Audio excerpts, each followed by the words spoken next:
Hello, and today we're going to be going over the hyper-consistency lie that we're all been fed. How many times have you guys been on YouTube and you've seen these videos, oh, hyper-consistent, 100% hyper-consistent, win ratio, hyper-consistent, everybody and their mom is hyper-consistent. Well, I'm here to tell you that hyper-consistency and too much consistency is actually bad for your deck. In fact, the numbers don't lie. We're going to be talking about that. Also, the optimal ratio paradox. There's actually a paradox involved in that. Oh, don't worry, we're going to solve that. And an 8 playset rule we're going to talk about. You don't want to run more than 8 playsets. Playsets, by the way, are those cards where you're running all 3 maximum copies that you can. That's called a playset, if you didn't know. So you don't want to run more than 8, and I got the math to prove and the details on that as well. And that's what we're going to be talking about in this video. So, jumping right in, because I do not like to waste time, is the starter card ratios. I want to go over why that hyper consistency is so bad that everyone talks about. So this here is the starter ratios for your deck. You can see here that, let me use an example here. If you're running, let's say you're running 22 starters, right? That puts you right here on this line. You have a 98% chance to see a starter. Similarly, if you only have 5 starters in your deck, you only have a 50% chance to see it. So, hyper consistency. Anything over 90% is, I would consider, hyper consistent. Why? That means we're running 14 or more starters. And just a quick example, I could just show you right here on this graph. If we're running 25 starters, we have a 99% chance to see one of them. But if we're running 15 starters, we have a 91% chance to see one of those starters. So, by removing 10 cards, we only lost 8%. And you could see it going up this way. Every time you add a card, the blue bar increases. But the higher you go, that blue bar starts getting less vertical and starts getting smaller and horizontal. That's called diminishing returns. And that's what hyper consistency is. You're putting too much consistency and you're leaving out, remember, if these 10 cards, those could have been tech cards, hand traps, or board breakers if you want to go second. Other engines, right? And that's why hyperconsistency is a bad thing. And so many people think that it's good, and that's a myth, that we cannot perpetuate this myth any longer. I'll just show you a real world example, and you have to agree with me once you see this. Let's say we own a business, right? And look, oh, here is our first cashier, woohoo, right? We hired our first employee, and oh, now we hired a cook and a janitor, right? Okay, now we got 3 employees. Oh, we got 3 more, good. We got another cook, another cashier, another janitor. Great, they can all split the work equally. Oh, we just hired 4 more. Okay, so now we have 3 extras, and we have 1 for each position and maybe an extra person in case someone gets sick. We just hired a bunch more teenagers. I don't know, maybe they could just do some work. Oh, we just hired so many more people. Now there's not enough jobs for all of these people to do. So essentially, that's being hyper consistent. We're overvaluing, we're actually losing money because we have to pay all these employees, and we are not running an efficient business. We are too oversaturated, right? And I'll use a Yu-Gi-Oh example now. I love using prank kids as an example because prank kids, every single prank kid equals a prank kid, right? What that means is Lampsies does the same thing as Dropsies, which is the same thing as Ropsies. If you don't know the deck, and the same thing as Fansies. Green, I'm just going to call them green, blue, red, brown, just to make it easy for you guys. And they have a field spell too. The field spell, by the way, searches any prank kid. So essentially, right, if you basically starting with this is like the same thing as starting with this, they all equal each other, right? If math, A equals B equals C equals D. So that's all you need to know about that deck. So they're all equal the same, and place is the same thing as basically any one of these prank kids. So they're very good when we want to talk about consistency, and that's why I like to use them. And then we have terraforming, of course, which can search prank kids' place, which prank kids' place now can search any of the prank kids. I bring this up because when I see decks, and I'll see so many decks running 3 of every different prank kid. They're running 3, 3, 3, 3, 3, 3, then they're running 3 prank kids place, and they're running 3 terraforming, plus they're running 3 other, they're running 1 for 1 other, all of these cards to get all of too much consistency. It's a hyper consistency. Sword Soul does this a lot too, you'll see. And it's over saturating them. Let's deep dive look into this graph, and I can explain it better. Now, the graph on the top is that starter card ratio graph, the blue one that we were looking at earlier with the heat map. While this one on the bottom is your normal summon, the odds to draw one of your normal summons and just that one normal summon. So what I mean is, if I was to put 8 prank kids in my deck, I would have the best odds to see it right here, and it'd be a little bit under 45% chance to see that. And similarly, the best tier, remember I said it was about 12, you had that 85%. That was that green bar right there. So here's where the paradox comes in, right?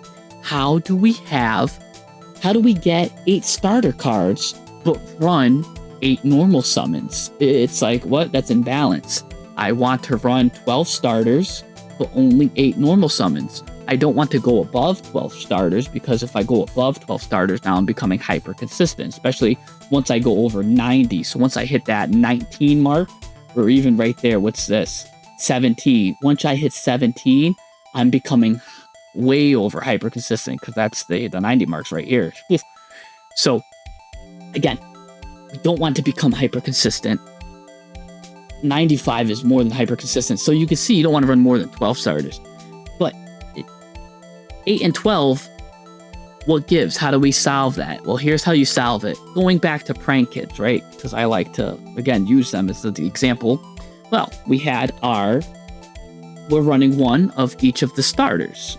Okay, so that's only 4. We need to get to 8. All right, put 1 more each. Now we're running 2 of all of the starters. There we go. That's our 8 normal summons. But wait, we still need to get to 12 starters. So we've run 3 of the field spells. Remember, the field spells act as any prank kid. And then the terraforming. 1 terraforming. Terraforming can search prank kid's place. Prank kid's place, search any of the prank kids that you want. And there you have it. We're running 8 normal summons, but we still have 12 starters according to this. 8 normal summons, 12 starters. That's the perfect ratio. And at those 12 starters, that leaves us 28 free slots. What can we do with those 28 free slots? Well, look at all these options we have. With this empty space we have of our deck, we can run different engines, right? We can run the enchanted, the adventure engine, or a Kashtira engine, right? We have extra space. We can fill our deck with hand traps, or if we want to go second, like I like to do, board breakers. Or we can run more tech cards, right? The possibilities are endless depending on the deck, how you want to play it, your play style. We have 28 slots to use. If you're going to use the hand traps, I would probably fill about 20 of them, because you need about 20 hand traps now in Modern Yu-Gi-Oh! Or you can fill yourself with about 12 board breakers and fill the rest with either other engines and tech cards. Great. The options are yours. But here's now I want to talk about that 8 playset rule, right? And the 8 playset rule has a very similar thing to do with what's called a birthday paradox. Yes. The birthday paradox is as follows.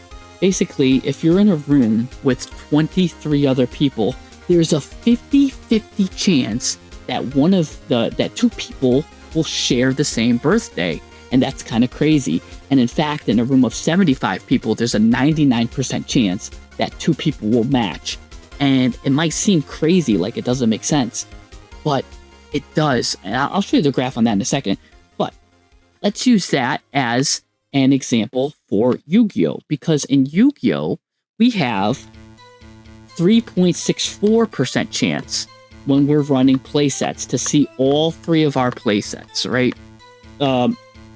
What I mean by that is, to see a playset, if you have a playset, you have a 3.64% chance to see at least doubles of something. So what that means is, if you're running 3 dropsies, you have a 3.64% chance to see 2 dropsies in your opening hand. If you're running 3 fansies, you have 3.64 to see 2 drop fansies in your hand to see that. But what happens is, when you start running all of these, It's not, it actually, it doesn't add up. It's not 3.64 plus 6.3 plus 6.3. It starts going, remember how we were talking about diminishing returns? Well, the same thing like the birthday paradox, we start seeing an exponential increase to see our playsets more and more. So by running all of these playsets here, we're actually endangering ourselves. And I'll show you a better example of this, right? Let's jump into that. But first, let me show you the graph on the birthday paradox. Right? So here is the birthday paradox just put into a graph form. You can see here that right when you get to a little bit over 21, you've got the 50% chance right there. And then of course, once we hit the 70s, we're well over like 99% chance that someone will share a birthday. And how does this go with Yu-Gi-Oh? Well, taking all of these playsets, right? I'm going to use Snake Eye as an example. Let's pretend everything in Snake Eye is unbanned and unlimited, right? To make the example easy, right? And Snake Eye, most people know about this deck because this is the strongest currently in format. So, talking about all of these playsets, right? There's 8 of them here. So there's a 3.64% chance for each of these. That's at the start. We would need to fix this kind of deck. This is something that a lot of people might cook with, right? Because look, we don't want to see, it's great to see one hand trap, but we don't want to see more than one. Similarly, we don't want to see maybe 2 talents, right? All of these are hard once per turns. So ideally, we would want 1, 1, 1, 1, 1, right? One from every different branch. But you're better off breaking it up and using card knowledge to break this up, right? How would I break it up? I would do something like this, right? You can see here, so I broke up the hand traps and I just added 2 more hand traps, right? To kind of keep that hand trap ratio or whatever that I just had in the example. I didn't really do anything crazy, right? I took away 1 talent and added a thrust, right? So this way you're taking your competing percentages, breaking them off, using your hard once per turns in your favor now. So this way you don't oversaturate and run too many, because the odds say once you hit 8 playsets that 1 in every 3 games you're going to draw a dupe. And drawing dupes essentially means you're turning your 5-card hands into 4-card hands. And that small thing is what makes people win tournaments, right? It's what makes the chess masters, chess grandmasters, I always say. So anyways, I added a fire recovery, right? I took away 1, 1, 1. And what I did is instead I added 2 chicken games. Chicken game is good because they go really well with Snake Eyes because they like to get things off the field. And the cool thing about these draw cards too is now you could draw into a hand trap, right? In this example.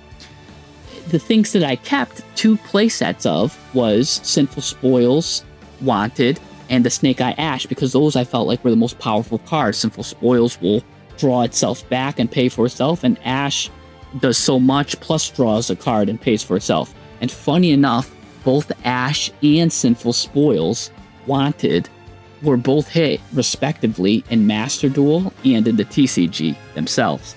So that's funny that the strongest cards were both hit. But anyways, like I said, in this example, everything's unlimited. So that's how I would have. This is actually kind of how I was similarly drawing it up in Master Duel. But I do want to talk about, too, also, that chicken game and Upstart Goblin. Because this is a myth, too, that is perpetuated, too. So many people say, oh, Jesse, no. You see that chicken game there? That could have been a hand trap. Why are you running chicken game? Well, you're absolutely correct. If your chicken game or your draw cards, whatever draw card you're running, right? If your draw card is replacing a hand trap, then it's probably not doing its job, and it should probably be the hand trap and not the chicken game. I actually would agree with you, especially unless your ratios are too high, like if you have 2, like drastically over 20 hand traps or something like that, then maybe you should go with the chicken game. But I digress, because something like, I'll use the chicken game or Upstart Goblin, if the Upstart Goblin or chicken game is replacing something like the Prank Kid, right, the normal summon, that was oversaturated and over hyper consistent, well, then actually we're better off running the chicken game or the Upstart Goblin, which is why I cut. Remember, I cut the one Diabell Star and I cut the one Populace and put in the chicken game, right? But I never cut the hand trap for a chicken game. I cut a hand trap for a hand trap. So you want to keep those ratios similar. So I hope that makes a lot of sense, because that's another thing a lot of people do say is when it comes to Upstart and chicken game and cards like that is that they could be hand traps, and that is very true. But if you're over hyper consistent where you have all those playsets, sometimes it might be better just to run the draw one cards, because those cards can draw you into a hand trap. They could start off and do your combos. They could get the ball rolling, or they could bait out other interactions, and they're not interfering with your other hard ones per turn cards. And that's something that I want you guys to think about. Also, if you want to know about 2-card combos or 60-card decks, because everything I was talking about today was for the math of a 40-card deck, I have those videos. I have the math and statistics of those videos. In fact, if you want more stats, I implore you to subscribe, join our Discord, which will be in the description below. Join our Discord, and yeah, I would love to see you guys. And I do want to know in the comments, have you been running more than 8 playsets? Sword Soul in particular, I find, you can go online right now, look at a Sword Soul deck. I want to say about 70% of them are running more than 8 playsets, and they wonder why they are struggling to win these tournaments. Well, because they are making themselves hyper consistent.